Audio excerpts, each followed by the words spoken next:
Okay, let's go get started.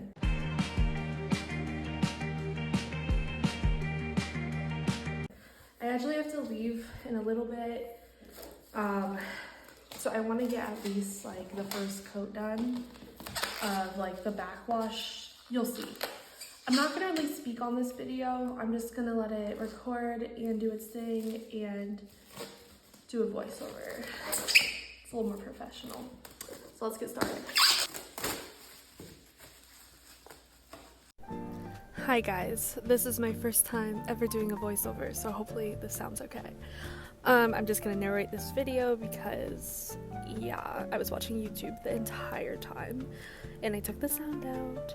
So I just set up my canvas. I decided to do like a landscape point of view because it's like a landscape portrait, if you know what I mean. And in this clip, I'm kind of just creating the perfect like copper tone for the backwash, and I don't know if that's the specific term for it, but I kind of mix yellow, black, and red.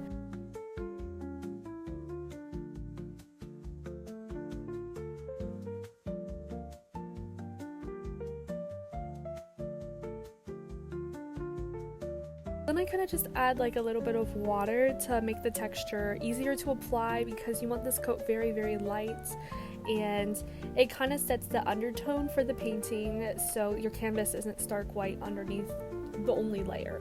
So it gives it more depth, and so it kind of feels warmer even when like the sky is blue. It's just a warmer painting, and you could really choose any color you want. I've seen a lot of people do like hot pink, which is, you know, fun.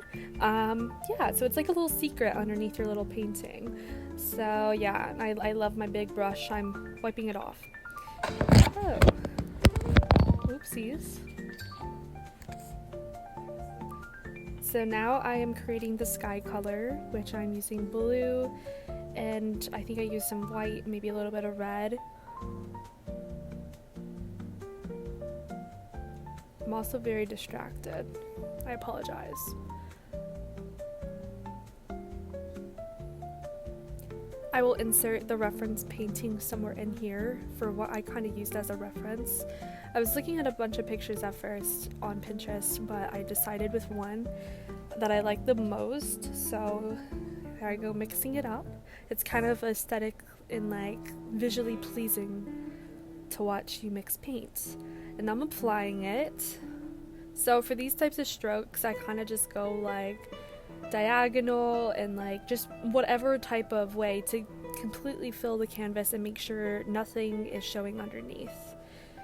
And at the end I kind of do go like vertically and horizontally like that, but you know, you just want it, you don't want to see streaks, you don't want to see texture, you just want one solid coat.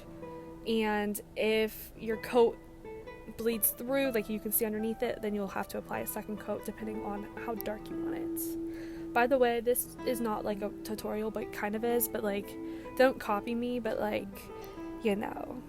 Now I'm creating more depth for the sky, so this periwinkle color, it's like a light blue, and I'm creating some clouds.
And now I am going in with some pink in the sky, which is fun. It's always fun to do something crazy in your painting, get a little crazy with it. So those are some broad strokes, and I will eventually level them out. I have this solution, it's like oily, I forget what it's called because I'm not at home right now, but I bought it and it kind of like preserves the paint. It kind of turns it into oil instead of acrylic, so it won't dry as fast and it mixes a lot easier with other paints. And that is really essential when you're doing a sky or like the ocean or somewhere like when you want to keep your paint wet and blend really easily without it drying and becoming all gross. So I definitely took use of that. You can see the little bottle at the bottom, so that's what I used.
Here I'm creating breaks in the sky.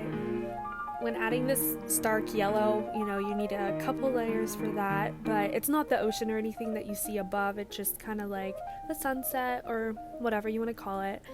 I also use my fingers to blend the clouds. Sorry, the toilet just flushed.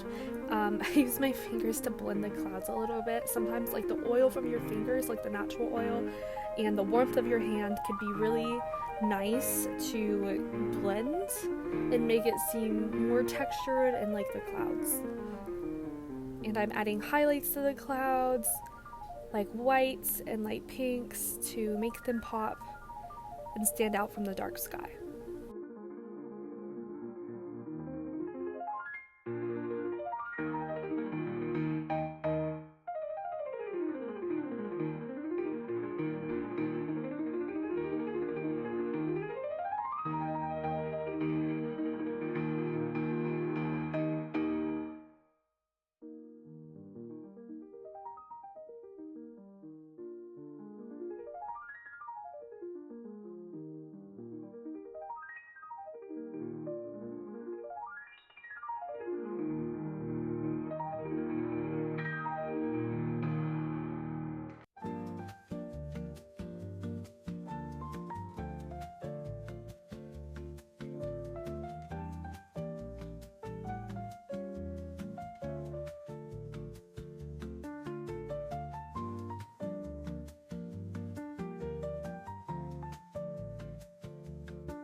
Here I created a little hill, and I had to do the hills in increments because I wanted them to be different colors to show shading and location to show where they were placed in this picture.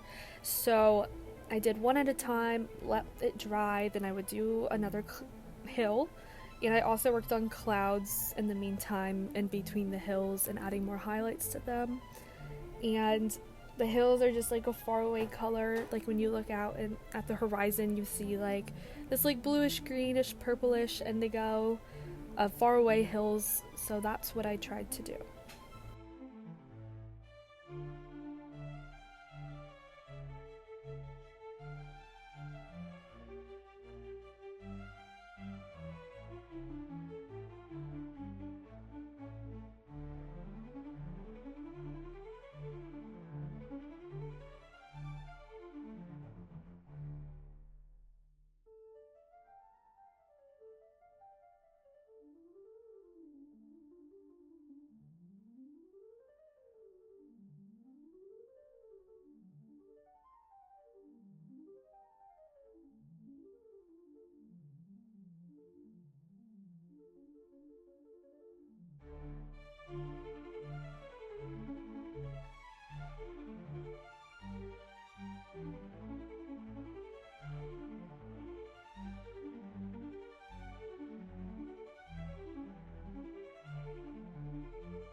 Now I'm adding some grass to the nearby hills to show in distance that they are very close to the perspective of the viewer.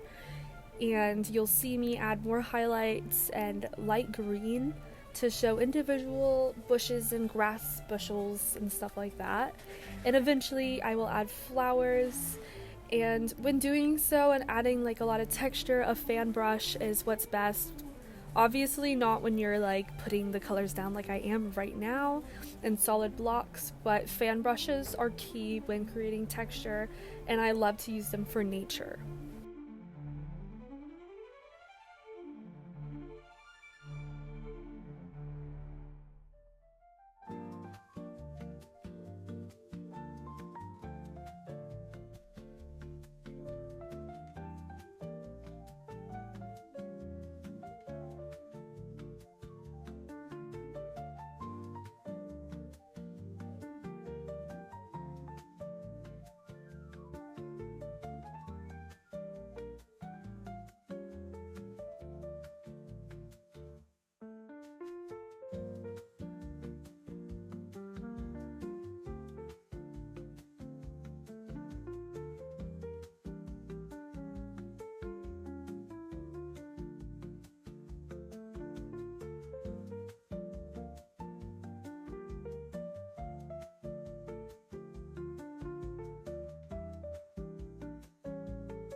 here is the final review of my painting. My parents got married in September of 2000. Showing the texture on the trees and the faraway hills and the flowers. It all tied together really pretty, I think. Hopefully it's not too feminine for my father. But I had a lot of fun painting this, and I hope you guys enjoyed it as much as I did. Let me know if you'd like to see more painting videos. And there's my little signature.